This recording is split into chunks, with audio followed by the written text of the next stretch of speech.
Hello everyone, स्वागत है आप सभी का टॉपर्स 10 चैनल में। इस वीडियो में हम डिस्कस करेंगे सीटेट जून 2011 का पेपर है पीआरटी का। इसमें हम कर रहे हैं भाग 4 हिंदी। भाग 1 और भाग 3 हम जो कर चुके हैं ईवीएस और सीडीपी का, ईवीएस और चाइल्ड साइकोलॉजी जो है वो कर चुके हैं।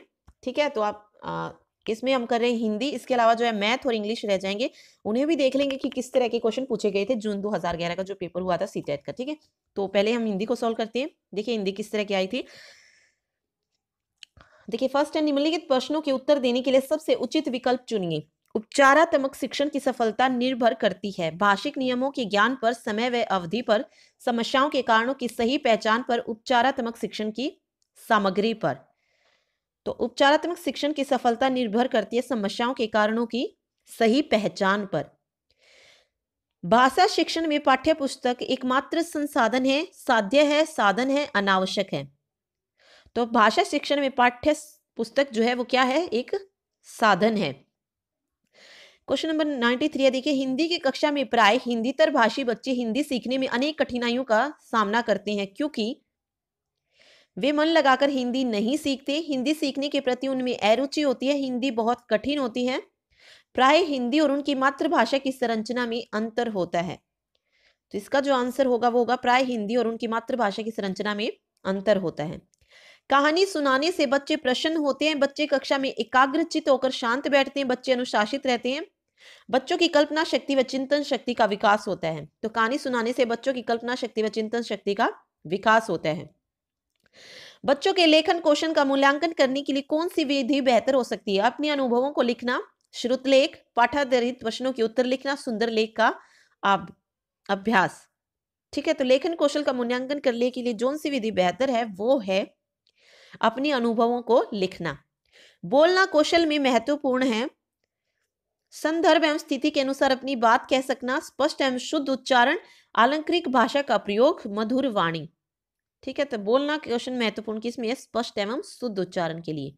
एक भाषा शिक्षक के रूप में सबसे बड़ी चुनौती है बच्चों को भाषा सीखने के महत्व से परिचित कराना, बच्चों की भाषा को संचार साधनों के प्रभाव से मुक्त रखना। भाषा संसाधनों का अभाव है। बहुभाषिक कक्षा के शिक्षण के लिए उचित रणनीतियां तय करना। ठीक है, तो इसका आंसर होगा बहुभाषिक कक्षा के शिक्षण के लिए उचित रणनीतियां तय करना। क्वेश्चन नंबर 98 देखिए, एक समावेशी कक्षा में कौन सा कथन भाषा शिक्षण के सिद्धांतों के प्रतिकूल है? बच्चे परिवेश से प्राप्त भाषा को ग्रहण करते हुए भाषा प्रयोग के नियम बना सकते हैं। भाषा परिवेश में रहकर अर्जित की जाती है। प्रिंट समृद्ध माहौल भाषा सीखने में सहायक होता है। व्याकरण के नियम सिखाने से बच्चों का भाषा विकास शीघ्रता से होगा। तो इसका क्या होगा? व्याकरण के नियम सिखाने से बच्चों का भाषा विकास शीघ्रता से होगा। एक बहुसांस्कृतिक कक्षा में आप एक भाषा शिक्षक के रूप में किस बात को अधिक महत्व देंगे? पाठ्यपुस्तक की प्रत्येक बात को भली भांति समझना, बच्चों को व्याकरण सिखाना, स्वयं शुद्ध भाषा प्रयोग, या बच्चों को भाषा प्रयोग के अधिक से अधिक अवसर देना। तो आंसर होगा बच्चों को भाषा प्रयोग के अधिक से अधिक अवसर देना। क्वेश्चन नंबर 100 देखिए, प्राथमिक स्तर पर कौन सा भाषा शिक्षण का उद्देश्य नहीं है? स्पष्टता एवं आत्मविश्वास के साथ अपनी बात कहना, वर्णमाला को क्रम से कंठस्थ करना, ध्वनि संकेत चिन्हों का संबंध बनाना, विभिन्न संदर्भों में भाषा का प्रभावी प्रयोग करना है। प्राथमिक स्तर पर पूछा भाषा शिक्षण का उद्देश्य नहीं है तो वह है वर्णमाला को क्रम से कंठस्थ करना, जो है वो भाषा शिक्षण का उद्देश्य नहीं है प्राथमिक स्तर पर। नेक्स्ट देखिए, गृह कार्य के बारे में कौन सा कथन उचित है? गृह कार्य अभिभावकों को व्यस्त रखने का उत्तम साधन है। बच्चों की क्षमताओं स्तर के अनुसार गृह कार्य दिया जाना चाहिए। गृह कार्य कक्षा में दिए गए कार्य का अभ्यास स्तर है। गृह कार्य देना अति आवश्यक है। तो गृह कार्य में कौन सा कथन उचित है ये पूछा है, तो बच्चों की क्षमताओं स्तर के अनुसार जो है गृह कार्य दिया जाना चाहिए। भाषा के अभिव्यक्तात्मक कौशल है सुनना, बोलना, पढ़ना, लिखना, बोलना, लिखना या सुनना, पढ़ना। तो इसका जो आंसर होगा वो होगा बोलना और लिखना। अगला देखिए, प्राथमिक स्तर पर बच्चों की भाषा शिक्षा के संदर्भ में से कौन सा कथन असत्य है? बच्चे समृद्ध भाषा परिवेश में सहज और स्वतः रूप से भाषा में परिमार्जन कर लेंगे। बच्चे भाषा की जटिल और समृद्ध संरचनाओं के साथ विद्यालय आते हैं। बच्चों की भाषा संकल्पना और विद्यालय में प्रचलित भाषा परिवेश में विरोधाभासी भाषा सीखने में सहायक होता है। सुधार के नाम पर की जाने वाली टिप्पणियों व निरर्थक अभ्यास से बच्चों में अरुचि उत्पन्न हो सकती है। तो इसका जो आंसर होगा वो होगा सी, जो है वो असत्य। ये बाकी जो है वो सही है। भाषा कौशल के संदर्भ में कौन सा कथन उचित है? विद्यालय में केवल पढ़ना लिखना कौशलों पर भी बल देना चाहिए। बच्चे केवल सुनना बोलना पढ़ना लिखना कौशल क्रम से ही सीखते हैं। भाषा के चारों कौशल परस्पर अंतः संबंधित है। भाषा कौशल के विकास में अभ्यास की अपेक्षा भाषिक नियमों का ज्ञान जरूरी है। तो इसका जो आंसर होगा, भाषा के चारों कौशल जो है वो अंतः संबंधित है।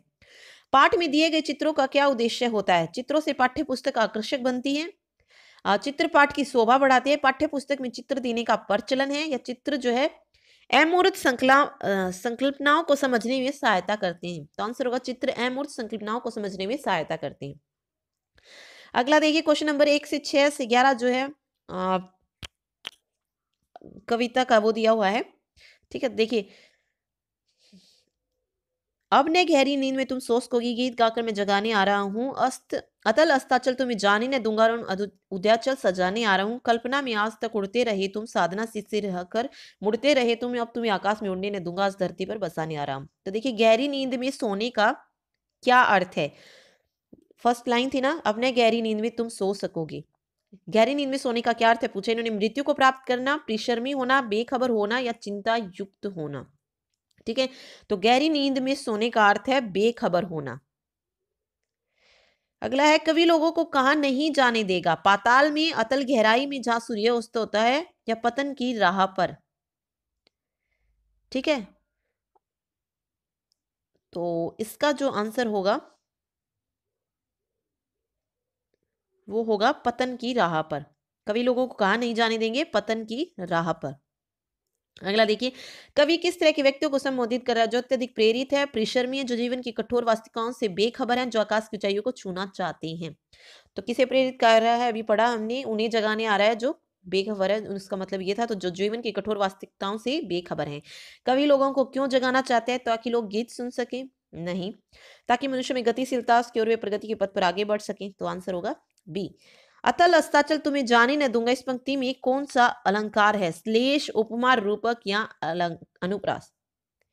तो देखिए, अतल अस्ताचल वर्ण की आवृत्ति बार बार हो रही है, तो डी ऑप्शन जो होगा राइट आंसर होगा, अनुप्रास अलंकार। नेक्स्ट देखिए, क्वेश्चन नंबर 111 है, कविता का उपयुक्त शीर्षक हो सकता है हर्ष, कोलाहल, आकाश, या जागृति। तो जगाने के ऊपर है, तो जागृति हो सकता है।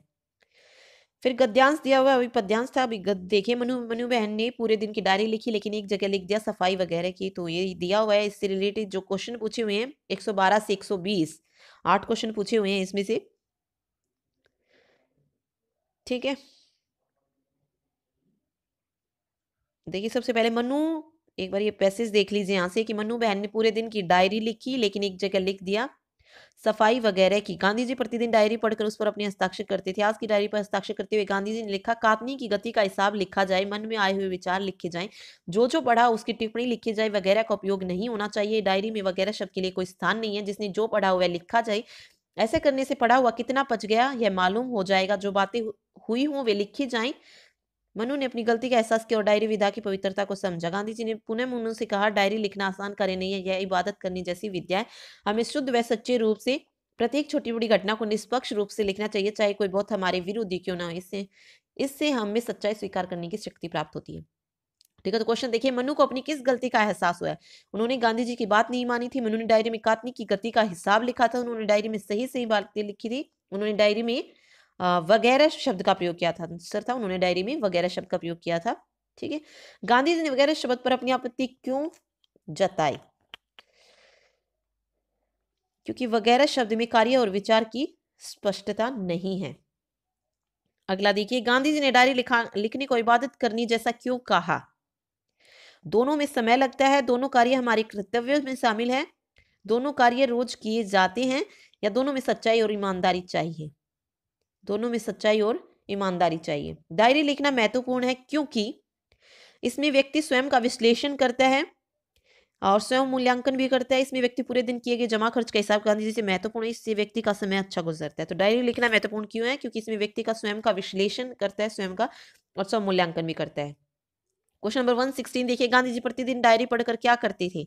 हस्ताक्षर करते थे, क्योंकि यह नियम था। लोगों को उनकी गलती का एहसास कराते थे। डायरी पर हस्ताक्षर और यह देखते थे कि व्यक्ति अपनी कार्य किस दिशा में जा रहा है। तो आंसर होगा सी। प्रतिदिन शब्द में कौन सा समास है? द्वंद्व, अव्ययी भाव, द्विगु या तत्पुरुष। तो प्रतिदिन जो होती है उसमें समास होता है अव्ययी भाव।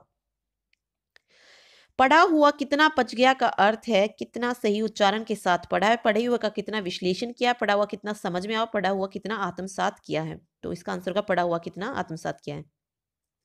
कार्य शब्द का तद्भव रूप। कार्य देखिए क्या होता है, संस्कृत में होता है, इसका हिंदी में बताते हैं। हिंदी में क्या करते हैं हम कार्य को, क्या कहते हैं, काज कहते हैं। विचार में इक प्रत्यय लगाकर शब्द बनेगा। विचार में इक प्रत्यय लगाना है। प्रत्यय कहां पे, पीछे की साइड लगता है, तो इसका आंसर होगा वैचारिक। डी ऑप्शन जो होगा वो राइट आंसर होगा। ठीक है, तो ये था पार्ट 4 हिंदी का। Thank you so much.